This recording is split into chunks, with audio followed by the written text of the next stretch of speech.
Hey there, just wanted to let you guys know that the audio on this episode is a little bit different than normal. I just switched to a new sound mixer, and so a little more high ends coming in on Tony's end than probably should. But it's not like that for the entire episode. It's just little bits and pieces here and there. But just wanted to give you a heads up for when you hear those differences.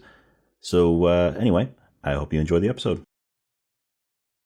Welcome to Rob and Tony's Cinematic Adventure. I'm Rob Wilson. And I am Tony the Quant. So we're taking a trip a little bit closer to a movie that's more recent, just a few years old now. But not set recently. So yeah, so in this one, we're doing in this episode we're doing the most recent Quentin Tarantino movie, Once Upon a Time in Hollywood, which of course takes place in 1969 and is about life in Hollywood in 1969, and it revolves around certain events that happened in real life, but it is of course an alternate history. Kind of like how Tarantino's Inglourious Basterds was an alternate history of the World War II era.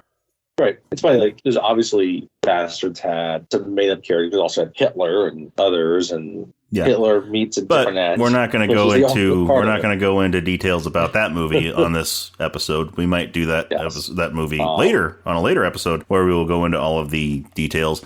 But speaking of details, spoiler alert. We are going to be talking about every bit of this movie, beginning, middle, and end. So if you have not seen it and you don't want to be spoiled, pause the podcast now, go watch it, and then come back and finish listening. If you don't care about spoilers, if you don't mind being spoiled, then keep on listening, because we are going to talk about every bit of this movie, all the stuff, twists and turns, and all sorts of spoilers. So anyway, the other one obviously would be kind of alternate in a way. Not really. I mean, it's a historical movie. It would be Django. Yes, Django Unchained. But all the characters in Django are obviously not historical, but a revenge movie. And I think that was the next movie after Django was Hateful Eight, which has a large revenge quality to it. More from a criminal standpoint than some of the other movies where it's good guys going against these really evil people. So, Once Upon a Time was another period piece that he did, which is a string of them after his first several movies. Kill Bill being kind of the last one that would have been kind of modern day, right? And I think people know Tarantino enough. I'm sure a lot of people listening to this, most people listening to this, probably seen Pulp Fiction, have probably seen Kill Bill and Bastards and many Tarantino movies. But for me, and Jackie Brown and all those. Jackie Brown movie is the next one I was going to get to. I love Jackie Brown. I think it's his underappreciated masterpiece, to be honest. Maybe we'll do that one day. Yeah, maybe we will. It's been a while since I've seen that one, so it'd be interesting to watch it again. And I absolutely love Jackie Brown. I really like this movie, too. Yeah, and this movie, I actually had not seen it until I watched it for this podcast, actually earlier today. So it's still fresh in my mind. Earlier today, as in just a few hours ago, I finished it. So, and for myself, I first watched it not when it came out in theaters, but probably about 6 months ago, as of when we're recording this. And I rewatched it for the second time this past week and really enjoyed it again.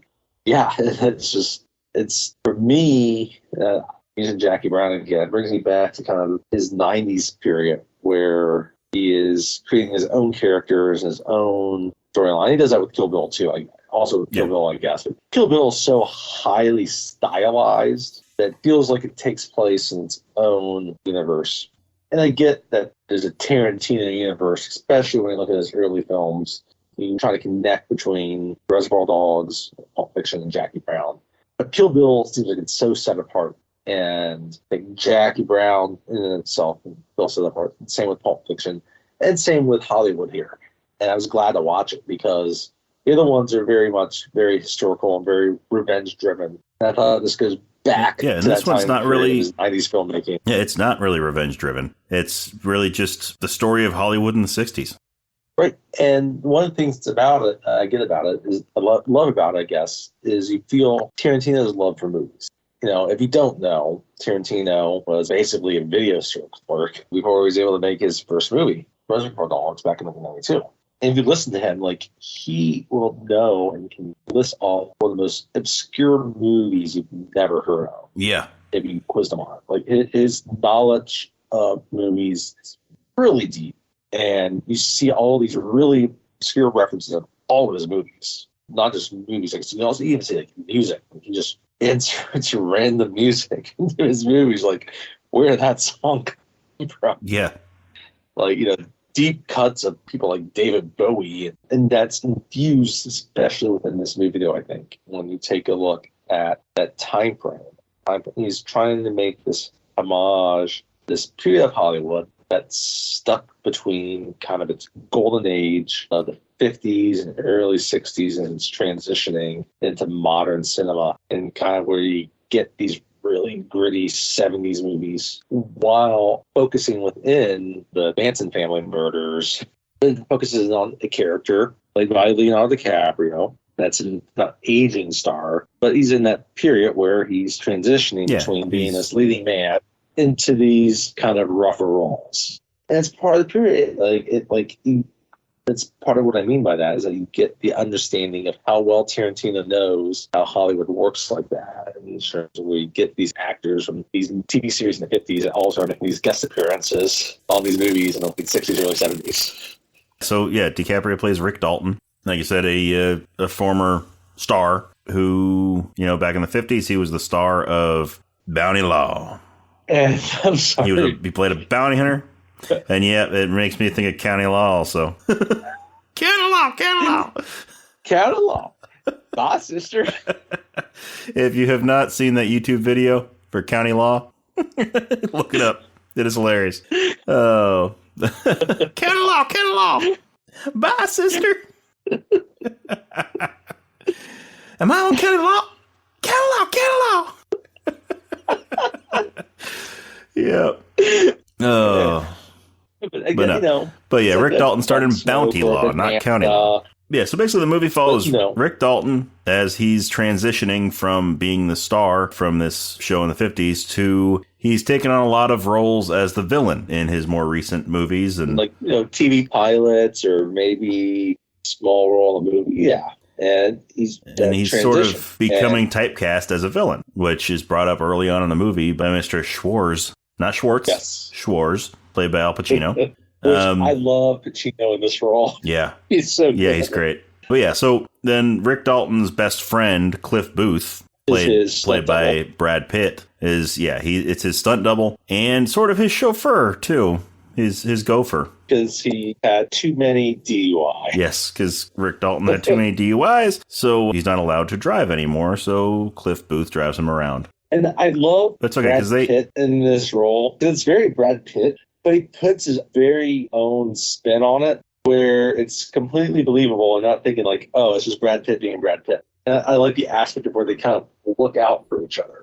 Yeah, I mean they're definitely friends. They're good friends, and there are some aspects of their friendship that you can clearly see that Rick Dalton sort of holds himself in a little bit higher esteem because he is the face. He's the star. He's the star of the shows and the movies, and Cliff Booth is just the stunt double. So you get little glimpses of that throughout the movie, and just the way that Rick will treat Cliff at certain times. But Cliff is a good friend. He's very loyal. He's very loyal. But, I like the aspects that you're saying, it kind of shows a nice kind of subtle way, I guess, showing those differences, though, and maybe it's fair, maybe it's not fair, where the difference is where they live, right? Got one living in this, kind of secluded neighborhood overlooking Hollywood, this quiet street, and then go back, and it was just living behind a drive-in movie theater and a trailer, right? Yeah, and it's and again, he has access to a lot of what it has, but yeah, it's a good demonstration of that. It's played off well. I mean, again, it's kind of funny seeing the Pitt kind of drive off to that. I kind of love the scene of just a lot of the scenes of the driving. Yeah, although Tarantino has a lot of driving scenes in his movies anyway, but. Yes, they do. And it's funny, I was thinking about it, kind of reminded me of playing Grand Theft Auto, where sometimes instead of just doing the jobs, you just drive around, listening to the music. Yeah.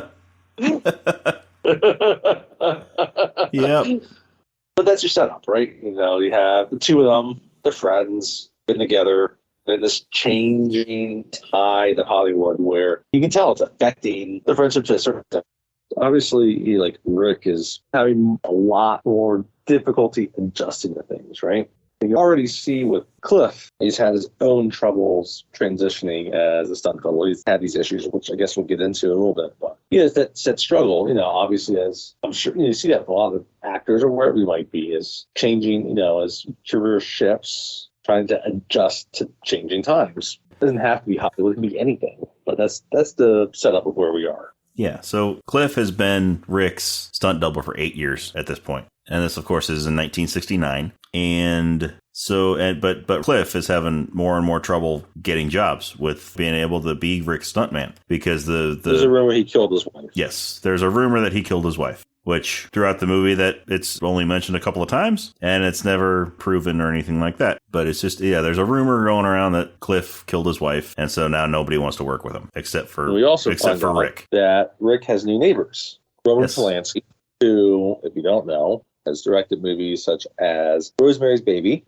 and his wife at the time was Sharon Tate. And if you're not aware of who Charles Manson is, Wikipedia that. And then in 1969, the Manson family broke into Roman Polanski's house while Sharon Tate was home and murdered Sharon Tate. And several others. And several others of her friends that were there. Infamous murders. Yes. Right?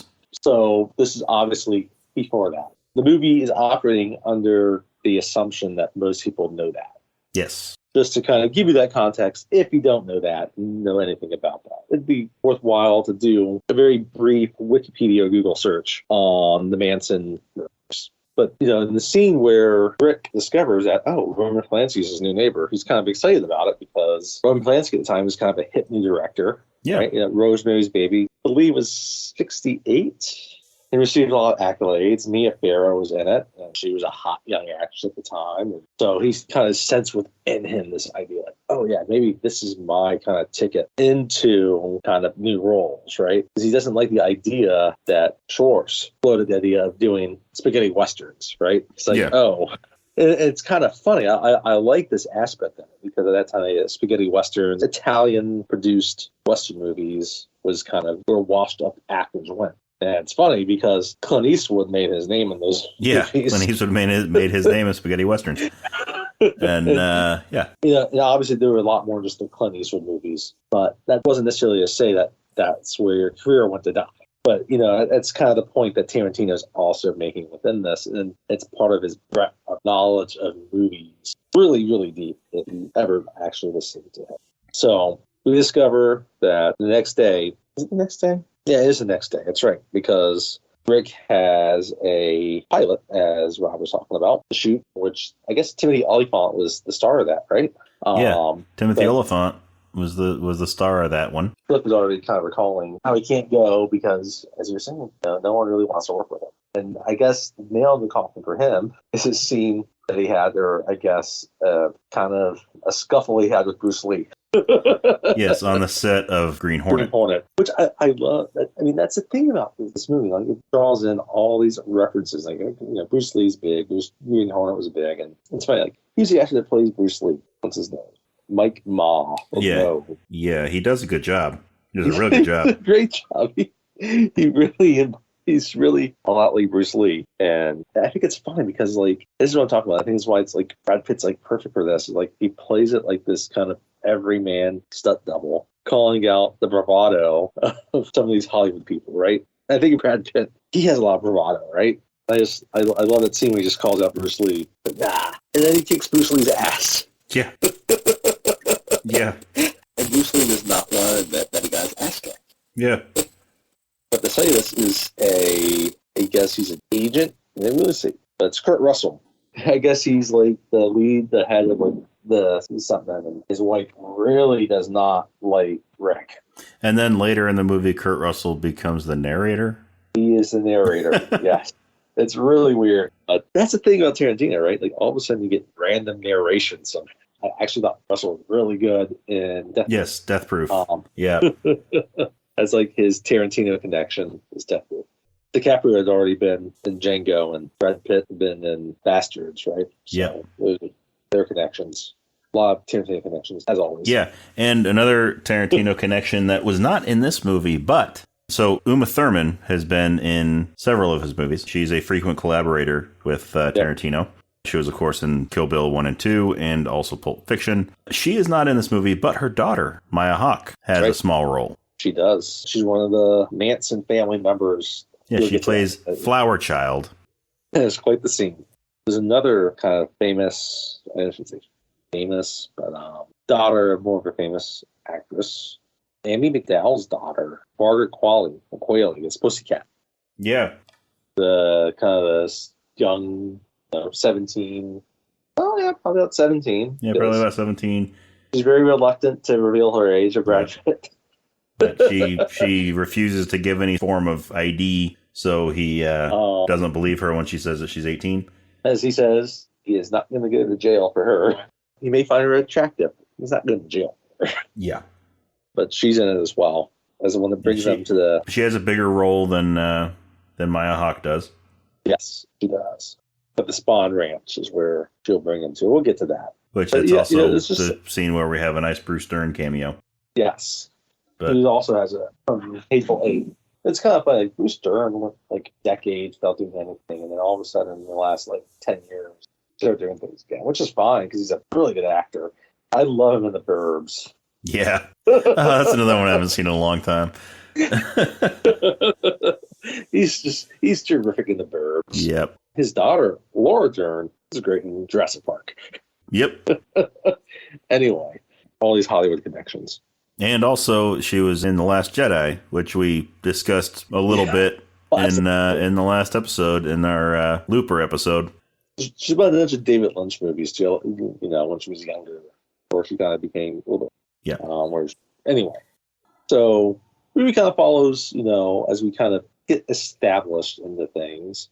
You have Rick is at the house while Dalton is filming this pilot. And, you mean Cliff's at the house while Dalton is? You're right. Yeah. But, sorry. Because it's Rick Cliff's Dalton. at the house. Rick's at the Cliff booth. Yeah, Cliff booth and Rick Dalton. Rick's doing his pilot, and Cliff is at the house. And, I kind of like how Rick is kind of uneasy around the set, right? It's different for him. He's his future. There's this 10-year-old actress who's, definitely more into, the method acting. Yeah. And what I liked about this, though, you see it a little bit here, but you really see it at the beginning of the movie when he's talking to Al Pacino. Yes. When Rick is talking to Schwartz. He's got a bit of a stutter. Yes. Rick Dalton has a bit of a stutter, but when he's filming, his stutter's gone. Yep. So it sort of shows the difference between the real life Rick Dalton and the movie star Rick Dalton. And so, yeah, you see a little bit of that in the scene with the little girl. Yep. I just think that obviously it's intercut. Well, I think that entire sequence of where with Trudy Frazier is the little girl's name, where he shows up on set and talks with her, right? And again, she's not wanting to break character, right? She's young and she's trying to follow the method acting of guys like Brando and Nicholson at the time, right? Where anyone she's going to talk to on set, she's going to pretend like she's the character that she's portraying, which is different from what she's insisting that Rick call her by her character's name, and he asks her what her real name is, and she won't tell him because she wants to be addressed as her character's name. I love how he's reading the book. He's telling her about it. He starts crying. Mm-hmm. Yeah. Right? And she stays in character. She's this little girl in the show that's trying to comfort a guy. That must be tough. Right? Yeah. But yeah, he starts crying because the book, as he's describing the book, he realizes that it's about him. Yeah. It's basically the same story that he's living. It's funny, most of the middle part of that movie, at least with him, is him acting as in this pilot. Right? Yeah. There's 3 scenes that they show him shooting within the movie, this TV show. And that's basically that aspect of the movie for him. It's his intro and then him talking with, as I said, Timothy Olyphant, right? He's, I guess, supposed to be the lead character of this new series. Yeah. Right? Which, another, Timothy Olyphant, I'm a big fan of his. He is a great actor. He's a great actor. I like a lot of the stuff that he's in. We talked about Bruce Willis last time with Looper, and we talked about Bruce Willis movies, and obviously, Live Free and Die Hard, which is the 4th movie in the series. He's the villain in it. Mm-hmm. not the best Die Hard movie, obviously, but I actually think he lives up to kind of some of the Die Hard villains in it because he's a very good actor. And obviously, more recently, he's been within the Star Wars universe. And it's kind of funny because, like, within the Star Wars universe, within The Mandalorian and Boba Fett, very Western stylized, and he is playing a hero in a Western movie here, or Western TV series. Yeah. And so and of course, he was the show that he was on in real life was Justified, where it was sort of a Western. It was sort of a modern Western type of show. It fits him well here. Completely forgot he was in Gone in 60 Seconds. And I almost forgot he was in Scream 2 also. Yeah, he was in The Crazies also, the remake of The Crazies. Yeah, it was Crazy. I was like Rango, which is the Johnny Depp, Gecko. Yeah. Yep. Another Western, right? Okay. Either way, Timothy Olyphant, great actor. Great actor. Very entertaining to watch. Timothy Olyphant, because you can't go wrong with him. Very good actor.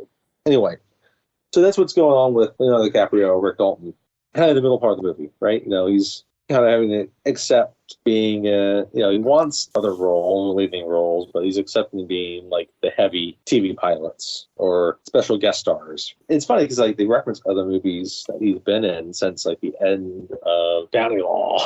There were actual movies that exist that you could watch. Yeah, and they basically just threw him into the movie, threw Leonardo DiCaprio in, digitally inserted him into the movie.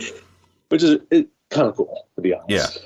We didn't mention also that Damian Lewis shows up in the movie as Steve McQueen. Yes. At the Playboy Mansion. So we're in the middle of the movie, and we're also focusing on two other characters, right? We talked about Brad Pitt as Cliff Booth, and he is doing some minor repairs around, keeping up, not just driving Rick around, but just kind of maintaining his property, making sure the pool's okay, and doing minor repairs around the house, right? Then you also have next door Sharon Tate, like Margot Robbie. Yeah, who throughout the movie it just keeps on cutting back to her, how like her life. Just little snippets here and there. The movie mostly focuses on Rick and Cliff, but occasionally it jumps over to Sharon Tate's story. So, and she wants to get this book for her husband Tess, for her husband Robin, because he's going to do that movie. But she also wants to watch herself in this recent movie that she's been in, Dean Martin. Bring up the name of the movie. I don't know. Like this just shows how the knowledge of Tarantino. So Sharon Tate was a movie that Beyond the Valley of the Dolls, just kind of an infamous kind of like X-ray tape movie. Which was also the movie is The Wrecking Crew, by the way.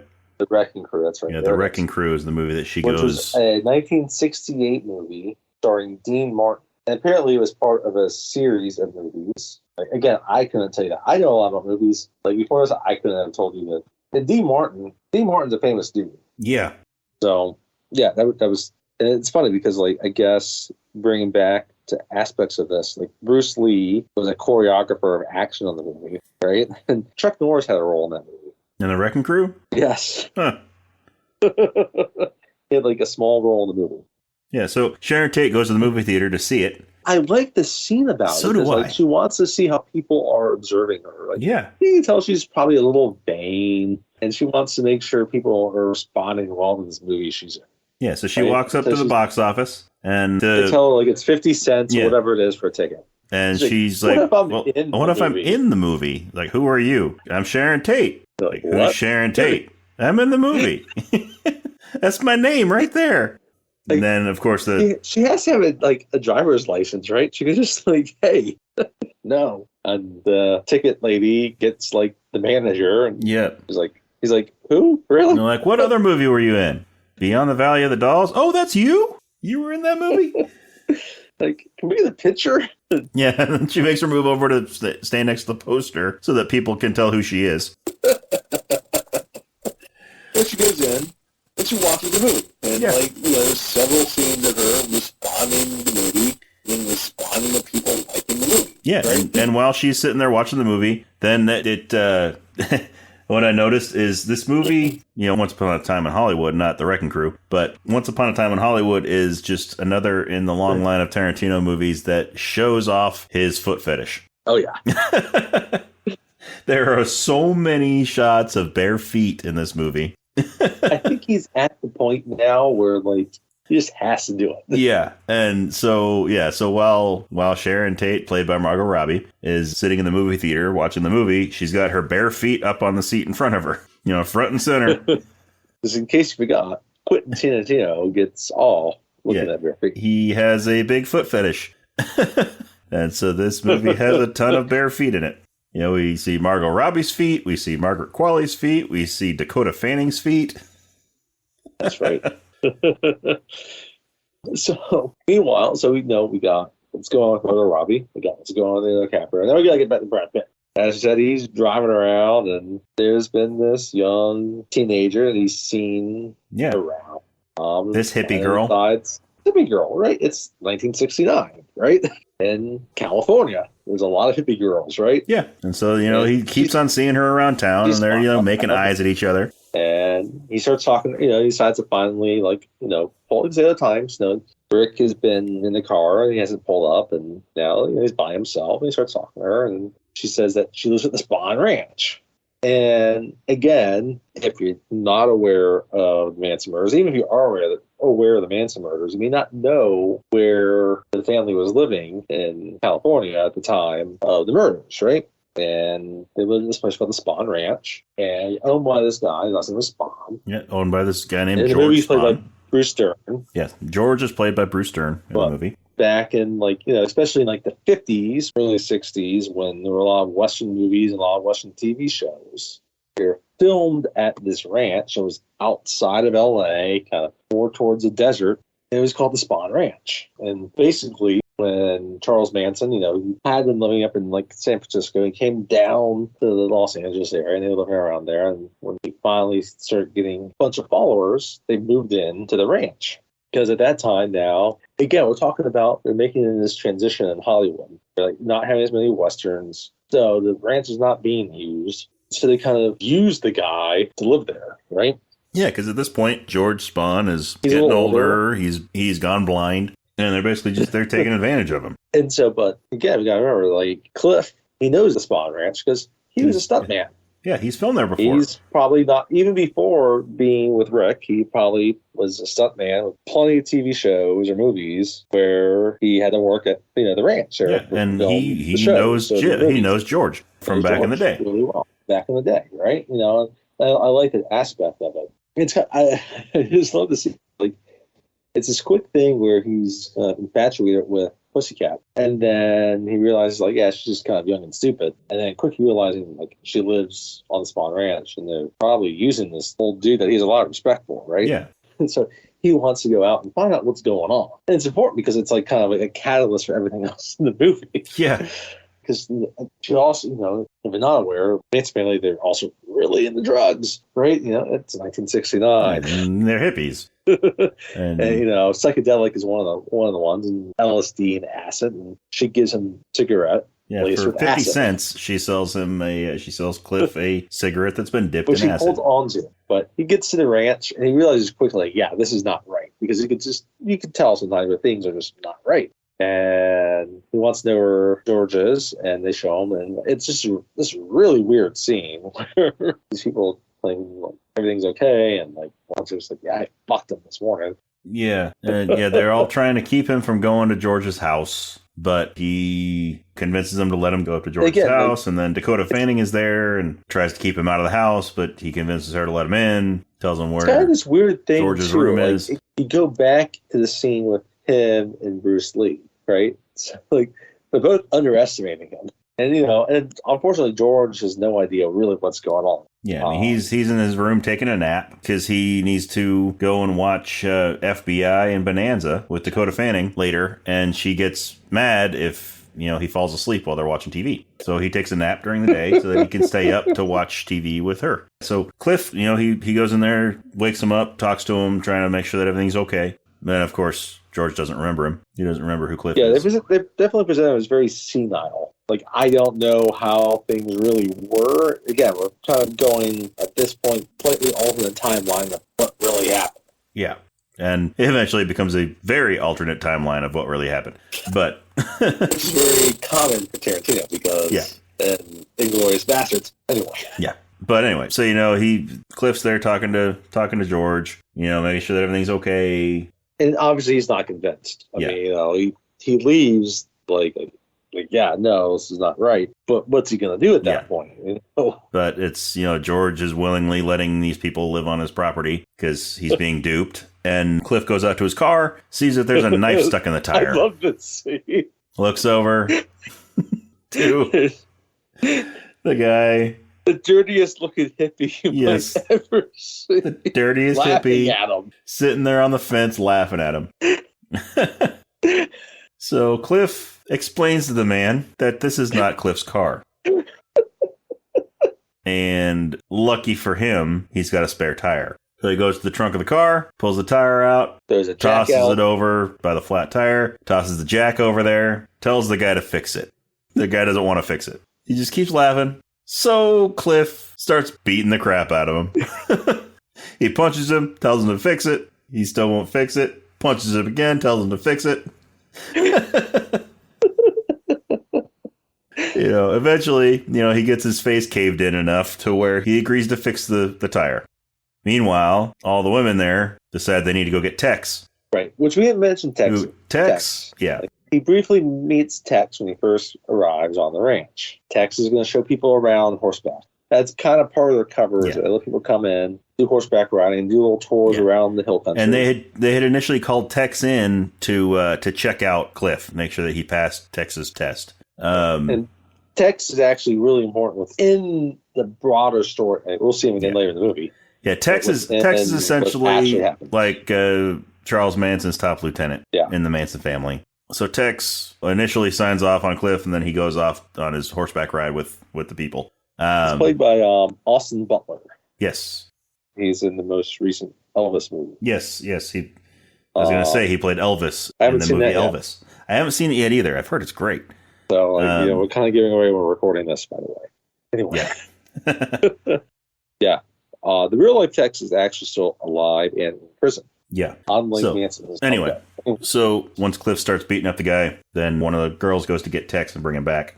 It's a little too late because by the time Tex gets back, he sees Cliff driving off. It's not long off. Yeah, he's about like a quarter mile down the road. It's not worth riding his horse down, chasing after the car. I think I just love it because obviously Brad Pitt can change that tire.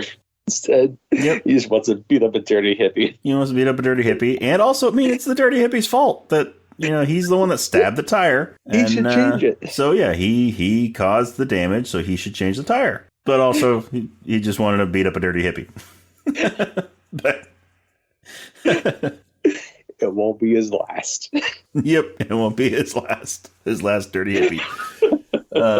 So he drives off, right, and Rick finishes up the pilot. Everyone loves his performance in the pilot. He films the final scene, and everyone's like, "Oh, you did such a great job." Even Trudy, who he threw on the ground. That's right. She's like, that's the best acting I've ever seen. She's like, that's the best acting I've ever seen. And so that puts Rick on a little ego trip. He starts getting his confidence back. And then he goes on to take a deal with spaghetti westerns. Well, he ends up watching at night. They get back to his house, the Hollywood Hills, right? Cliff talks about having the cigarette, and he puts it in the little cigarette case. Tells him about it, right? So they're watching and FBI. That night, the episode, it was a TV series, and it's just called FBI. He's going to have a guest appearance on it, right? Yeah, so Cliff and Rick... They're going to watch it together, together. And Cliff puts the acid-dip cigarette in Rick's cigarette case. Tells him not to smoke it without him. If he wants to smoke it, he can smoke it, but save some for him. Kind of, Tarantino's nod to Chekhov's gun, right? Obviously, it's going to come back. Mm-hmm. They watch it, and Schwartz is watching it. We cut back to that and decides to, after the FBI episode, to make these spaghetti westerns in Italy.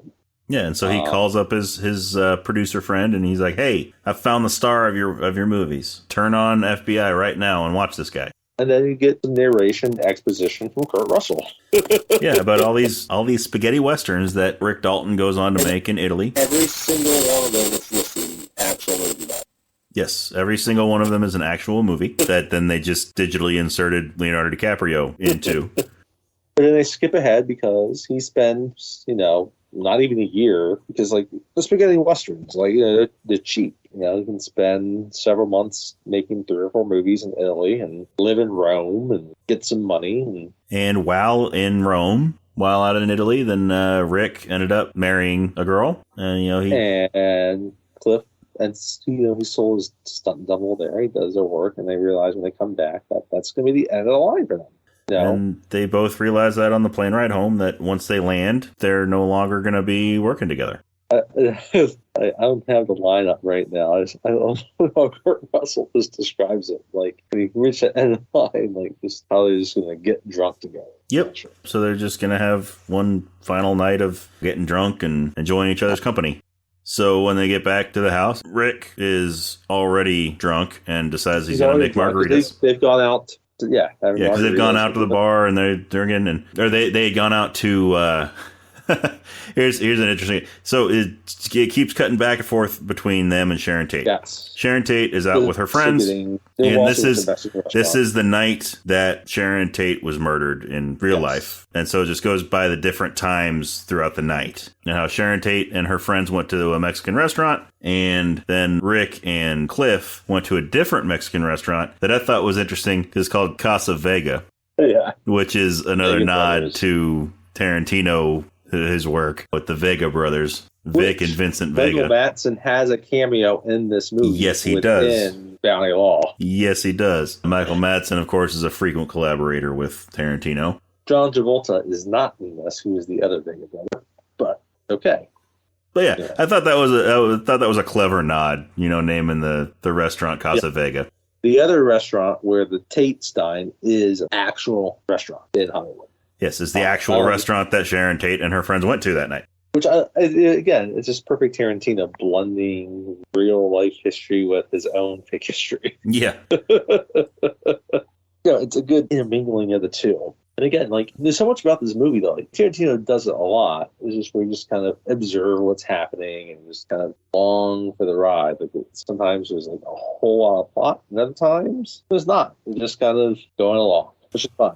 Yeah, so Rick and Cliff are getting drunk at the restaurant, and when they get back to Rick's house, Rick decides he's going to make some margaritas, and Cliff wants to walk the dog. Cliff decides that he's going to walk the dog, and while he's walking the dog, he's going to smoke that cigarette. By the way. Yes, he has a pit bull. He finds the cigarette, and he's like, "Oh, I remember you." A pit bull named Brandy. Yes. It's a pit bull named Brandy. And, he remembers that he has the cigarette that's been dipped in acid, and he's going to smoke that. Like it's the perfect time to smoke it. Yes. Which is kind of right? It's the good time to smoke it. So he's going to smoke it while he walks the dog. Because he's never tripped acid before, and he's curious as to what it'll feel like. Because all he knows is, if he smokes a cigarette, it'll make him high. He doesn't know the extent of that. He doesn't know what type of high it is. It's going to make him high. So, he lights up the cigarette, goes out to walk the dog. Meanwhile, while he's out walking the dog, then Rick hears a loud car outside. That's right, yeah.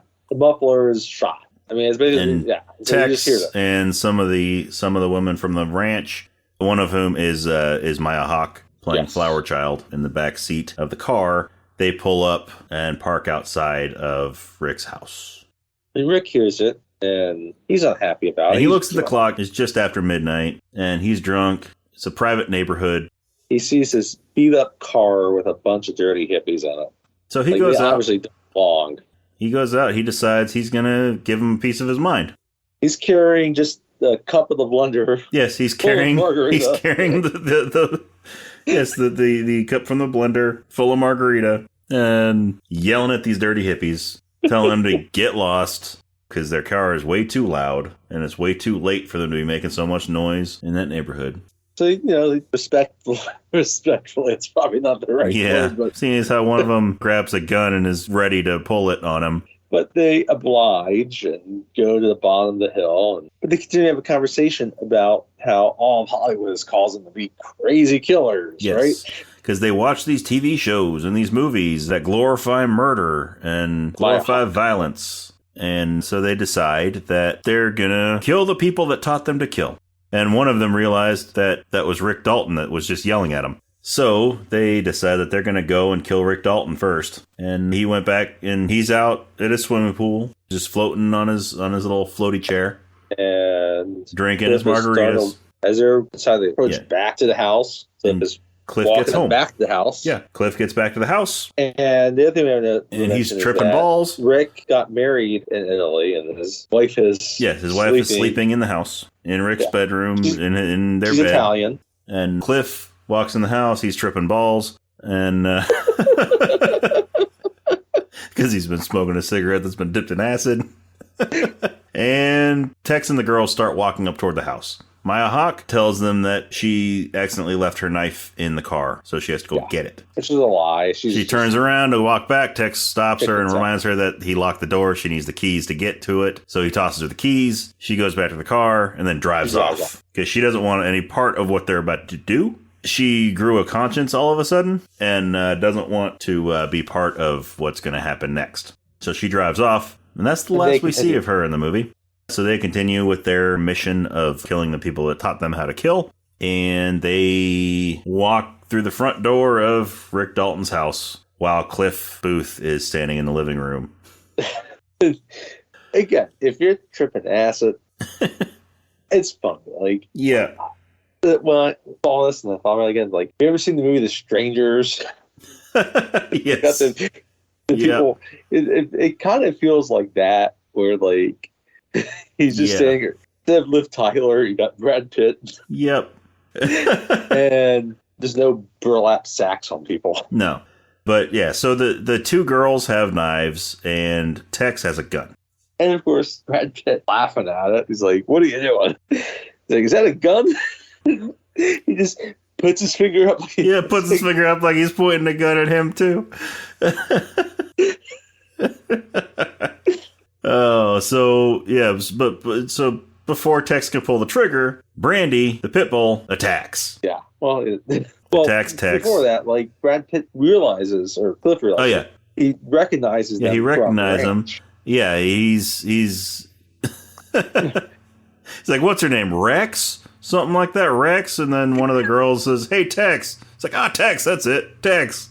And he gives Brandy a little, little signal, like, attack. Yeah, and so Brandy attacks, takes Rick, or takes Tex down. Just, chewing on Tex's arm while one of the girls attacks Cliff, and the other one goes to get whoever's in the other room, which turns out to be Rick's wife, takes her out into the living room. But while Brandy is chewing on Tex's arm, Cliff comes up, he sobers up real quick, ends up killing Tex. Right, well then, like, Brandy starts chewing on his ball. Yep. But yeah, so Cliff ends up bashing Tex's head in on the threshold of the doorway and ends up breaking his neck. Two chicks left. One's got, and then the other one of them, wife. Yeah, and the other one wants to attack him, and so he ends up fighting off the one that tries to attack him, smashing her head into everything in the room. It's on the fireplace mantle, and he realizes she stabbed him with a knife. Yep. It's in his thigh. He looks at it and he's kind of playing with it. Playing with it a little bit. And then he continues to bash her head into everything. Bashes her head into everything in the living room until she is all bloodied, has almost no head left because he's been bashing it into everything, and she's clearly dead. The other chick is watching all this, and then Rick's wife takes the advantage to attack the other chick.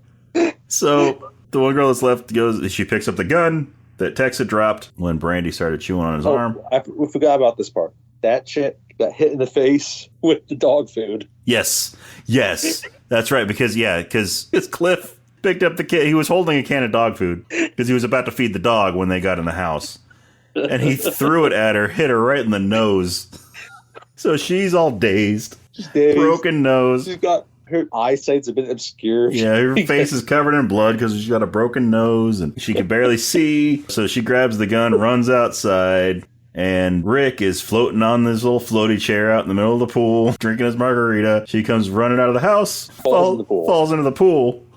And we mentioned that he was in McClintock. Yes, we mentioned that he was in McClintock. In that movie. Yes, there's a scene in the movie where he comes out and uses a flamethrower to roast a bunch of Nazis. Which he still owns. Yes, he still has that flamethrower, which we find out after he gets out of the pool, runs to the tool shed, comes out with a flamethrower strapped to his back. and just lights up the girl in the pool.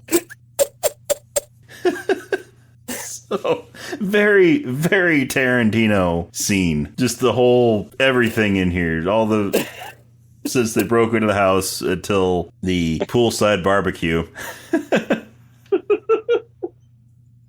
It's 10 minutes of like Tarantino. It's just complete Tarantino. Just ridiculous action. So all three of the would-be murderers are dead. The cops show up.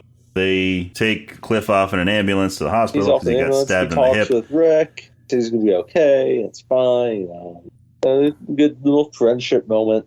Yeah, and then ambulance takes off, cops leave, and Rick is sort of just out in the driveway. It's out in the street, outside of the gate to Roman Polanski's house. And Emil Hirsch, we didn't mention that he's in this movie. He sort of plays Sharon Tate's lover. And he comes out and he starts talking to Rick and asking what happened, what all that commotion was. That hullabaloo, if you will, which is a callback to one of the other projects that Rick Dalton did, a show called Hullabaloo, where he was singing. But anyway, so he explains what went down. And we find out that those were the Manson family members that in real life were the murderers of Sharon Tate and her friends. Yeah. But because of the events of the movie, they went after Rick Dalton and Cliff Booth instead of Sharon Tate. Cliff Booth and his wife. So it's just one of those things that like a slight change can completely alter the course of history. You know, they went to the wrong house. Roman Polanski never... Or the right house, however you want to look at it.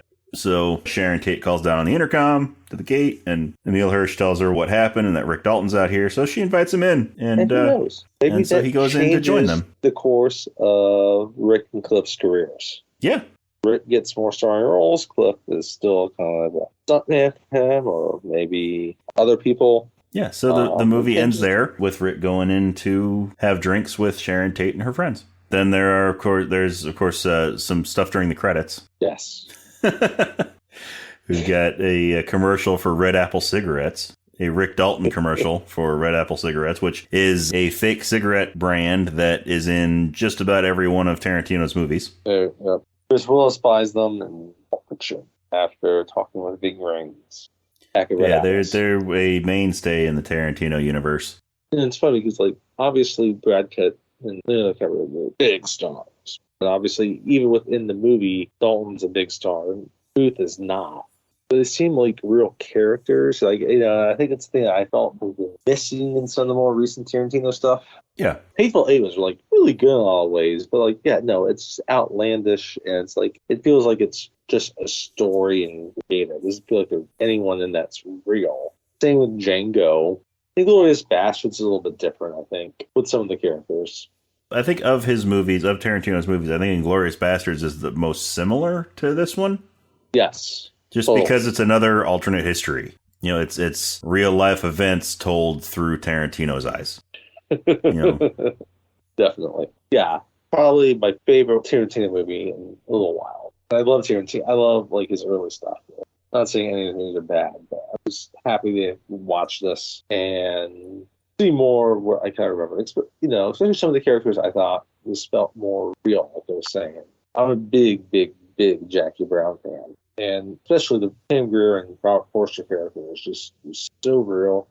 So, relatable. They're real, and you can get into them, understand them. I felt this way in some ways about the characters. But then, like you said, like it's like this real life stuff. Tarantino's spin on things. You know, it's revisionist in a good way.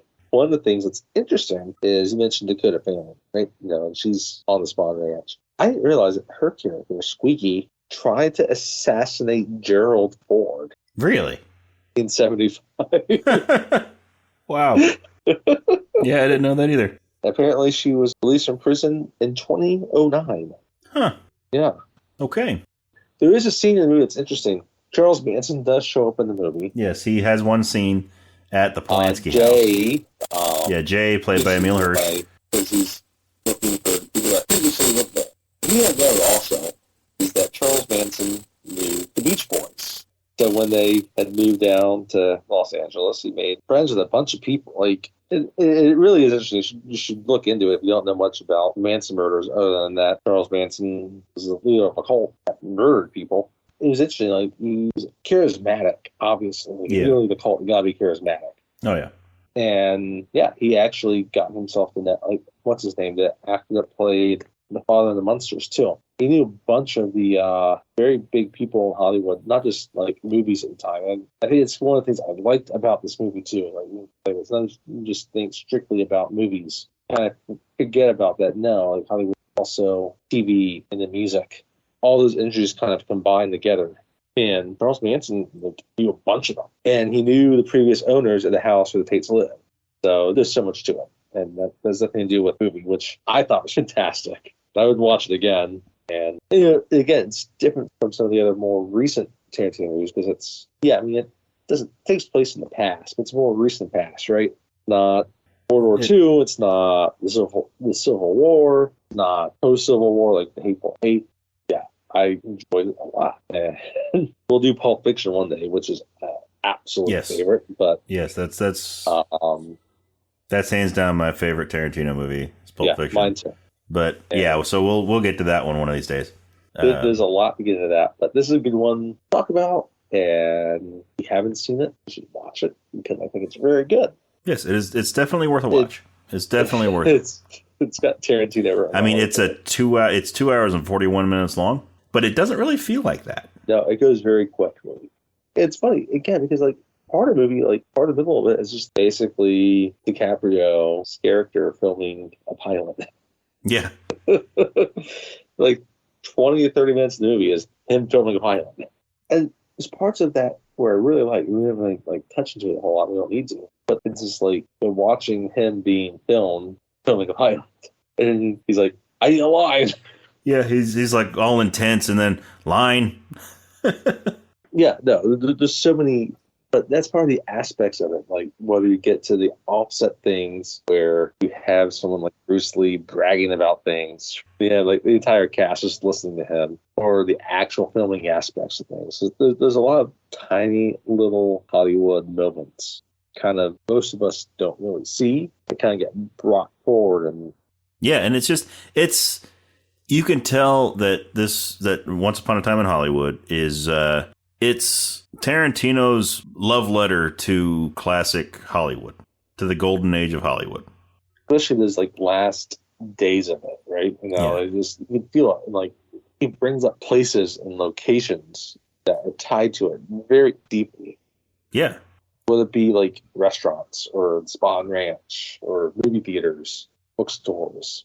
It's all in his head. And it's again, he knows forward and backwards so much more about all these aspects of movies, TV shows that most people have no idea about, even really entrenched into Hollywood. And it comes through in the movie. And it's funny. I think maybe that's part of it. It is love letter. I think maybe some of the more recent movies are a little bit more self-absorbed. I think the love letter aspect really comes out in this movie. Yeah. It's probably one of the most pure, kind of unhindered Tarantino movies in a while. He's really himself in this and not trying too hard in a way. Yeah, it's definitely it has a different feel to a bunch of his movies. That's pretty noticeable right away. Yeah, that it's got a different feel. It still feels like a Tarantino movie. It's definitely Tarantino, but it doesn't feel like your Pulp Fictions or your Reservoir Dogs or your Inglourious Bastards. It's not as action oriented as some of his stuff. And at the end, it's very action, very much Tarantino action at the end there. But yeah, the majority of the movie, there's hardly any action at all. But it feels different, but it feels the same at the same time. It's obviously a Tarantino movie. You could tell that from the start. But yeah, you never know what Tarantino's going to do. Yeah. If he never does another movie, that's fine. If this is his last movie, perfect. It's a really good final movie to have. And Brad Pitt won Oscar, and that's fine with me. It's funny because the role's so Brad Pitt at the same time. I mean, Brad Pitt puts such a unique stamp on it that everyone Brad Pitt did such an amazing job. And Brad Pitt was perfect in his role. DiCaprio was perfect in his role. Margot Robbie was perfect in her role. Everybody was expertly cast. which is not surprising with Tarantino. Like, it's such an underrated aspect of his movies is finding people that really spot on those roles. Whether it be a bigger role, right? Like you would have for like Margot Robbie, Brad Pitt, and DiCaprio. Have a smaller type role like you had like Al Pacino. I thought was really well casted, also, right? Yeah, Al Pacino did amazingly as Schwartz. He was so fun to watch. A more famous person in like a one scene, like Dakota Fanning, or finding up and comers things. He always does a really good job of getting the right person for a specific part, or writing a specific part for someone he knows can do that role really well. Like even I don't know the actress's name that plays Rick's wife at the end of the movie. It just seems like the Italian starlet that just doesn't give a shit. and yeah, that was Samantha Robinson, by the way, who played Abigail. Okay. No. Samantha Robinson was one of Sharon Tate's friends. Abigail Folger, the heiress to the Folger. Oh, that's right. She was one of Sharon Tate's friends. Yeah, the girl that played the wife. Luke Perry's in it. Yeah, Luke Perry has a small role. And even Danielle Harris is in it. Yeah. I forgot Rumor Willis is in it. Yeah. But yeah, Luke Perry plays the he is the actor who plays the father of Trudy Frazier's character the father of the little girl that Rick Dalton's character, his bad guy character, kidnaps.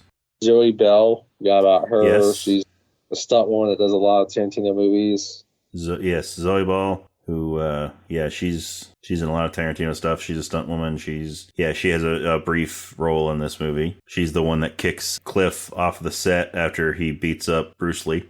As another note, I forgot about this too. Like we talked about the previous owners. So someone that lived there, but the actual owners would have been that actually lived next door for a while were Dean Martin, Paul Barbuda, and Danny Strong played Dean Martin. That scene that was cut, and Tim Roth was also in that scene. Yes, Tim Roth his scene was cut. Yeah, which just shows Tim Roth is another mainstay of Tarantino. But there's more we can get into, and we will definitely do more Tarantino movies. We want to present something that was newer and a little bit fresher, I guess. Yeah, because we've been focusing so much on movies from the 80s and 90s lately, so we wanted to do something a little bit more recent. It's kind of changed because I love Tarantino, and I think in the 90s and early 2000s. Here we are talking about Spawn Time in Hollywood, and I think it's one of his best movies. I would put it within his top 4, to be honest. Like I think it's probably maybe because I think he felt a little bit more free. He could do a little more with what he really wanted, as opposed to just fighting revenge or some type of spin on larger historical events instead of focusing on a time frame that was far more personal to him, which was the late 60s, early 70s. Yeah, it played out well. Yeah, it's a great movie, and it's definitely, if you have not seen it, it's definitely worth a watch. Even if you haven't seen it and we just spoiled the whole movie for you, it's still worth watching. So check it out if you haven't seen it. It's okay to be spoiled that Sharon Tate lives. Yeah. Yeah. Check the movie out. And honestly, check the Tate murders out too. It's all very interesting. Yeah, it's a very interesting story. The real life story, and also the alternate version of that story that was in this movie. Well, that is Once Upon a Time in Hollywood. Next time, we're going to be going to one of Christopher Nolan's early works. I can't wait to talk about this one. We're going to be watching Memento.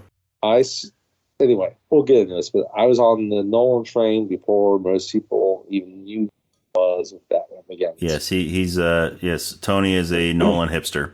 I'm excited about this. I cannot wait to talk about Memento. Yeah, so join us next time for Memento.